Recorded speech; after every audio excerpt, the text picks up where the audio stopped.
my name is Caitriona Freir and I work at Dublin Rape Crisis Centre. And I'm here today with Aine, who is one of our youth advisors, to talk to you about healthy relationships. But just to tell you a little bit about Dublin Rape Crisis Centre before we start, we are a service that provides therapy and a helpline, 24-hour helpline to people that are victims of sexual violence. And the number for that is 1-800-778888. And that can be accessed by people that are victims themselves, but also by those who are supporting victims as well. So it's an important one to say. And also then we want to just tell you that the centre is generally for adults, but the therapists are available for 16 to 18-year-olds with parental consent. But a lot of what we do as well in the centre is around education and prevention. So that's where I work, in the education department. And we do some programs, we design programs and do training with teachers and youth workers in a program called Body Right, which is a sexual violence prevention and awareness program. And also another program called Let's Get Real, which teaches young people to be conscious of the influence of media, culture and pornography. Part of our service is also a youth advisory group, which kind of help us in, getting messages to young people around prevention. And that's where Aine is a member of. So I'm going to introduce you now to Aine. Hi, I'm Aine, and a bit of background on myself. I'm 19 and I did my Leaving Cert last year. So I've been a part of the youth advisory group for about a year now. Before that, I had been a part of my local youth clubs, and I'd done a lot of programs in terms of like young girls and our mental health and body image. So when I heard about this is something I really wanted to get involved in. The aim of the youth advisory group is that we're a group of young people aged 16 to 25, and we work alongside the Dublin Rape Crisis Centre, and we help them with their education programs. We give them our input, and if we think it would translate good to younger audiences. We also help them with their media pieces. So we'd help them create a lot of content for Instagram and their website. So we'd create like little information posts and things that would give advice or how to help you deal with something, or how to help your friend. And so we work alongside them in that, and we meet every few months and we have a meeting and we talk about what we're going to discuss and what our kind of topic is for that meeting. So the topic of our last meeting was consent and healthy relationships.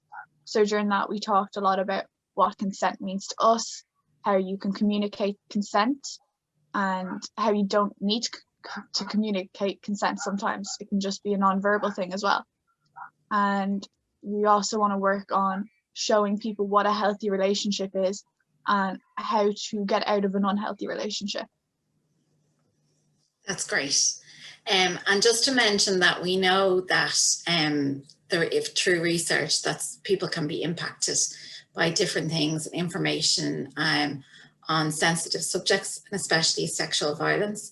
So that's why we're sharing the helpline number 1-800-778888, and also we'll give you some more supports at the end of the conversation.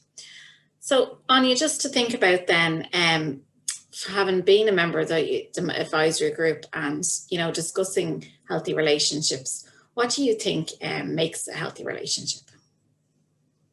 There are a few things that make a healthy relationship, but the key elements to it, to me, are mutual respect, trust, good communication, respect. And I feel like a really big thing that can be overlooked sometimes is that you should be able to live your own independent life with the person you're with. And they are just there to help enrich your life. They're not your life. You control your life, you live your life, but they're there to enjoy the time and the memories you're making in your life. Yeah. So really a healthy relationship is about equality and communication, you know, so that everyone is kind of happy with what's going on. And that's really important for consent too, isn't it, Anya? Yeah, communication is a big part of healthy relationships. And it is also a part of consent as well. If you say no, it's no, but you don't have to say no as well. If you're not comfortable with something, just because you don't say no doesn't mean you're saying yes. And you may say yes to something initially, but halfway through you can decide, no, I don't want to do this. And that's okay. Like, that is what consent is. You're able to change your mind at any given moment. And in a relationship, that's so important, especially in a young one, because you're still young, you don't really know yourself. You might want to try things, but halfway through go, actually, no, I don't want to do this. I don't like that. And that's okay. You can stop whenever you want. You don't have to do something you don't want to. Everything is in your control and you decide. Yeah. So what's really important actually in consent is that you are able to talk about it. And a lot of times when I've talked to young people about consent, they can see it as a mood killer, or, you know, how are you supposed to ask somebody for consent or express that you're ready for something? And that's a big kind of barrier for them. They don't feel able to do it. But I think the message we're trying to get across is that it's okay to talk about this, and it's a good thing to talk about this, and it's a good thing to talk about how communication can make a relationship really healthy. Yeah, so I think it's really important point. And also, do you think that young girls can sometimes feel a lack of control and not able to express themselves, and they might feel under pressure to do things that they're not really ready for, and they might regret later? Do you think that's a possibility, or is that something that you've seen through friends or anything like that? Yeah, I think that's a big thing. Like, as young girls, we're generally seen to be more mature, but emotionally, we're not that mature. We're still young girls. We don't fully know or understand what us doing something will have, like what effect that will have on us. So, especially in this day and age, social media is a huge thing. And we see all these relationships and social media influencers online, and they have the perfect lives. They're doing everything. Their relationship is just happy and jolly. They never have any arguments, but that's not real. Like, they go along with everything, but that's not how a real relationship works. You have quarrels.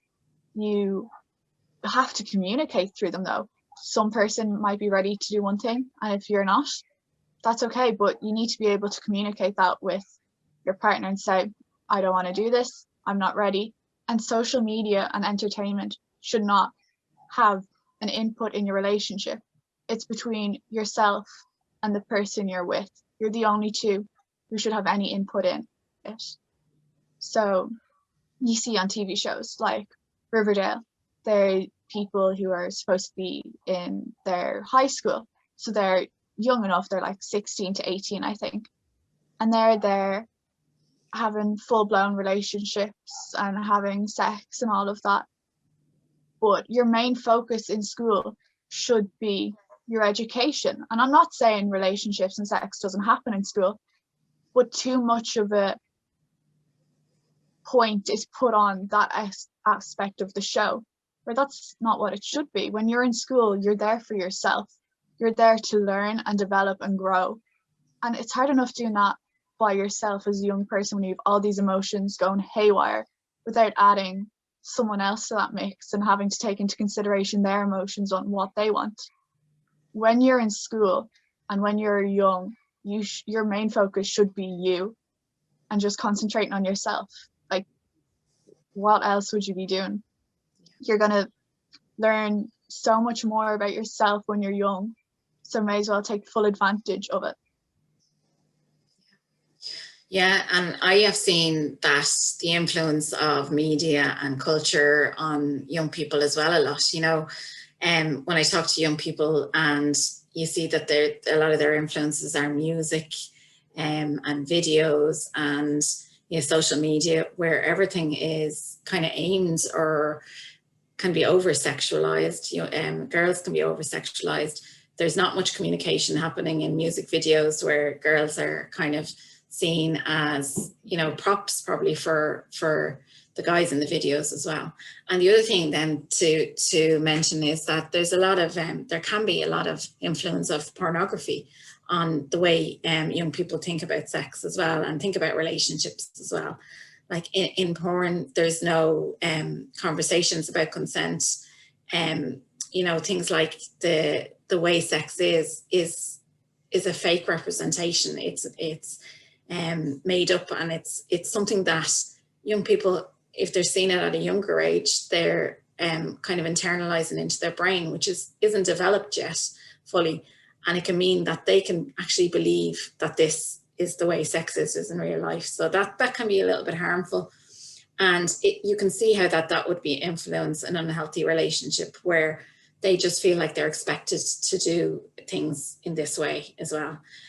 So it's a really important one to flag, that that can have a massive impact on people as well. So sometimes, for whatever reason, then probably from a lot of influences that are there, young girls can find themselves in unhealthy relationships, and they can end up, you know, where they don't feel good about themselves, and they're doing things that they feel like they're expected of them, but they're not necessarily, you know, what they should be doing, or what they should be doing to make themselves happy. So that can be a sign if their self-esteem or their confidence is lacking in a relationship. If you're not feeling good about yourself, then it's probably an unhealthy relationship. A healthy relationship, you should feel the best version of yourself. It actually should be reflecting on you feeling the best version of yourself. So that's a bit of a flag of an unhealthy relationship, isn't it, Anya? What do you think kind of makes up an unhealthy relationship, or what feelings are there, do you think? Yeah, so what you said there is really true. From my own perspective, looking at my friends and family members, an unhealthy relationship can take many shapes, but there are a few key elements that you see in quite a lot of them. And some of them, they'd have a lot of fighting, and it's one day they're best of friends and they're so in love, and then next they can't even stand each other, they don't want to look at each other. That's not healthy. Like, you should be able to communicate through your quarrels and still want to see that person at the end of the day. And other ones would be jealousy and controlling behavior. At the end of the day, you're your own person.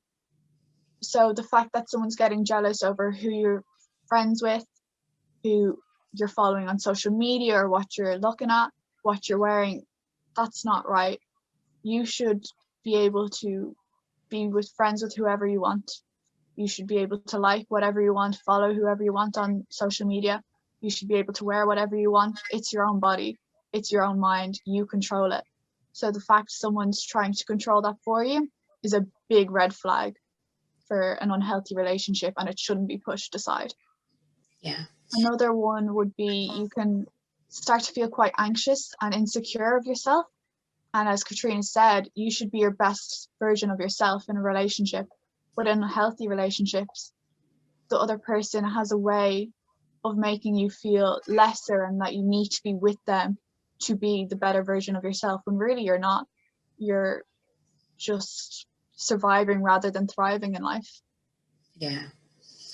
So I think as well, if you're constantly trying to keep the other person happy, and you're trying to do things to keep them happy, and things that you're uncomfortable with, that's another sign that it's not healthy as well. Another factor that we haven't mentioned is if the person that you're with is trying to isolate you from your friends and say to you, you know, don't go out with them, you're not allowed to go out with them, or, you know, I'm not really happy with you going out with them, then that's probably a sign of an unhealthy relationship too, because at the end of the day, you need to have friends alongside a relationship.